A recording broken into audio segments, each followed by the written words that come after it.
Synapse from nDreams promises a telekinetic tour de force, but does it take things sky high or come crashing down to earth? Let's find out. First up, thanks to the developer for providing me with a review key for the game, but as always the opinions presented here are entirely my own. Synapse, or should that be Synapse, and I'm going to use them as interchangeably as Sony and Sony, so apologies in advance, sees you in the role of an agent trying to retrieve secrets from an enemy of the state by dropping into their mind via a process known as synaptic alignment. The story is fairly minimal up front, there's no lengthy exposition or intro sequence, but instead you gradually reveal more as you play through the game in the form of dialogue snippets from both your handler, Clara Sorensen, and Colonel Peter Conrad, whose mind you're infiltrating. The game is predominantly a rogue-lite in many aspects, which means you'll be playing through the same levels repeatedly and levelling up your stats as you go, enabling you to get a bit further with each playthrough. Each playthrough or run consists of 9 levels or zones, with the aim of each level being to survive and eliminate a certain number of enemies, opening up a portal to the next one. To properly unravel the entire story, you'll need to complete 3 whole runs through the game, which may sound tedious, but when each run can be done within an hour once you've nailed your technique and boosted your skills, it never feels like a chore. However, with each run increasing in difficulty, you'll also find yourself facing more of a challenge each time, so don't expect to breeze through it. Although the levels themselves are pre-built rather than randomly generated, some elements are randomised to keep things fresh, including the entry and exit points, the positions of power-up stations, and enemy spawn locations. Because of this, it actually takes a while to even realise you're playing the same set of levels, but eventually you'll start to learn some of the layouts, which will give you another advantage as you figure out the best ways to approach each one. Tools at your disposal include a few weapons, starting with the basic pistol, and of course the star of the show, the telekinesis.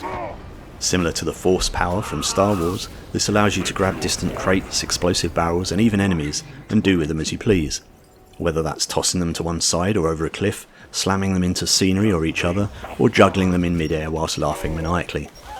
This works in conjunction with the PSVR2's eye tracking to create intuitive and responsive interactions, where you just have to look at what you want to grab and then squeeze the trigger to pick it up. It works absolutely seamlessly and feels more than a bit magical, and the developer has completely nailed the feeling of power and control. Slamming crates down on enemies, exploding barrels with perfect timing, and catching and throwing back enemy grenades never gets old and opens up a whole lot of gameplay possibilities. If you played nDreams' previous title, Fract, you'll be familiar with the grab and cover system from there, which is resurrected and improved on here. By simply reaching out and grabbing any part of the scenery, you can then pull yourself down behind cover, popping your head up or around the sides to take pot shots at enemies. As with the eye tracking, it's all very intuitive and soon becomes second nature. You also have the ability to climb up almost any part of the scenery, a fact which I often forgot in early play sessions, as for some reason the tutorial gave me the impression you could only climb up certain ladder-like surfaces. Reloading goes for a novel approach which is not quite fully manual or automatic.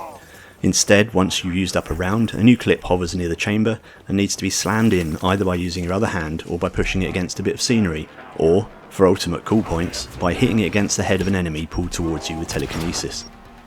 It all feels very slick and prevents any fumbling around when things get frantic. Locating the enemies is aided by a nifty kind of compass radar device which you can view at any time by turning the palm of your hand upwards. This shows the location of enemies as red dots, along with indicators of the power-up points, health stations, exits and so on. During each run you gradually complete various achievements known as revelations by completing certain tasks. This in turn earns you insight, which between runs can be spent on purchasing permanent upgrades from the skill tree. This has 3 branches, Tactician, Assassin and Survivor, which offer a whole load of defensive and offensive enhancements, which I won't spoil here. As well as those permanent skills, you can also benefit from temporary perks and boosts within the levels themselves. Defeated enemies drop Defiance, which can be used to purchase power-ups from special stations found within each level, including health boosts and ammo top-ups. Weapon shrines offer you the chance to switch to another weapon or level up the one you're currently carrying. Finally, at the end of each level you're also given a choice between 2 random power-ups known as mind hacks, which take effect in the next level. Chosen wisely, these can really tip the balance in your favour, but it's also down to the luck of the draw as to which ones you're offered. As you can see from the footage, the game has a really distinct art style with mainly monochrome graphics dashed with colourful neon effects, items and enemies. From early trailers I was worried this might result in everything looking a bit samey and dull, but it actually looks stunning, especially in the headset itself with its vibrant OLED display. The reflective surfaces, dreamlike architecture and dioramas give the game a fantastically distinct and memorable look all of its own. The spots of colour also work at a gameplay level, no doubt a conscious decision by the developer, as it makes it really easy to see which elements you can interact with, even at a distance. Graphics are sharp throughout, and although it uses reprojection, I never really noticed this at all while playing. Sound is also great with some awesome music, a good range of meaty sound effects and chatter from the enemies, and of course some stellar voiceover work from industry giants Jennifer Hale and David Hayter, who lend an ever so slightly but not quite Metal Gear Solid vibe to the proceedings. nDreams also seem to have a thing for screaming kamikaze type enemies, as they were in Fract and Return here in full effect, totally putting me on edge every time I heard them, as you have to quickly figure out which direction they're coming from before they reach you and explode. Something helped a lot by the 3D audio, but still terrifying nonetheless. Control-wise, the game uses both sense controllers and features some great haptic feedback not only in the controllers but also the headset, which gives you a subtle indication of the direction from which you're taking fire. Squeezing the triggers lightly to pick things up and then harder to explode them takes a bit of getting used to, but again works really well. The eye tracking, which, as mentioned, works amazingly well, is actually optional if for any reason you don't want to use it, and with it switched off you can instead use the more traditional method of targeting things with your hand. There are options for smooth turning or click turning, but the click turning is really just smooth turning by degrees with no option for instant turning. There's also no teleport locomotion here, it's smooth loco all the way, so be warned if you're susceptible, but there are vignette options available to make things more comfortable. There are no dedicated jump or duck buttons, but in my experience the game can be played equally well standing or seated.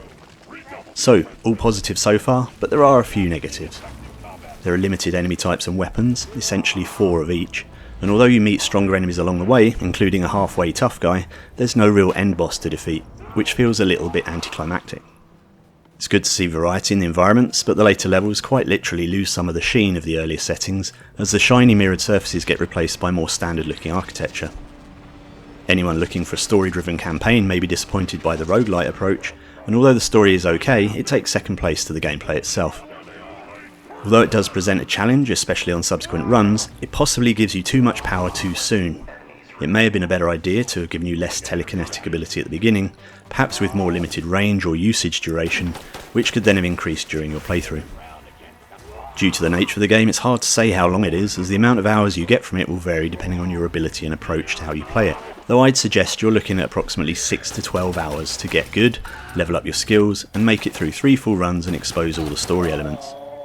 Personally, I think you could squeeze many more hours out of this game, as there are so many ways to play it that even once you've completed it, there's an instant temptation to start over again and experiment with different techniques. For the trophy hunters, there are 42 trophies to collect, mainly for completing the various revelations, including a platinum once all the others are done. As you can probably tell, I love my time with Synapse, and I'm still loving it due to its strong one more go factor. Equally fun to play in small bursts as it is in longer sessions. As long as you understand the type of game you're getting, the £30 asking price is definitely reasonable for the amount of gameplay and just pure downright fun that you get in exchange. It may not be the most expansive game, but the developers have clearly chosen to focus on a select few things and do them really well.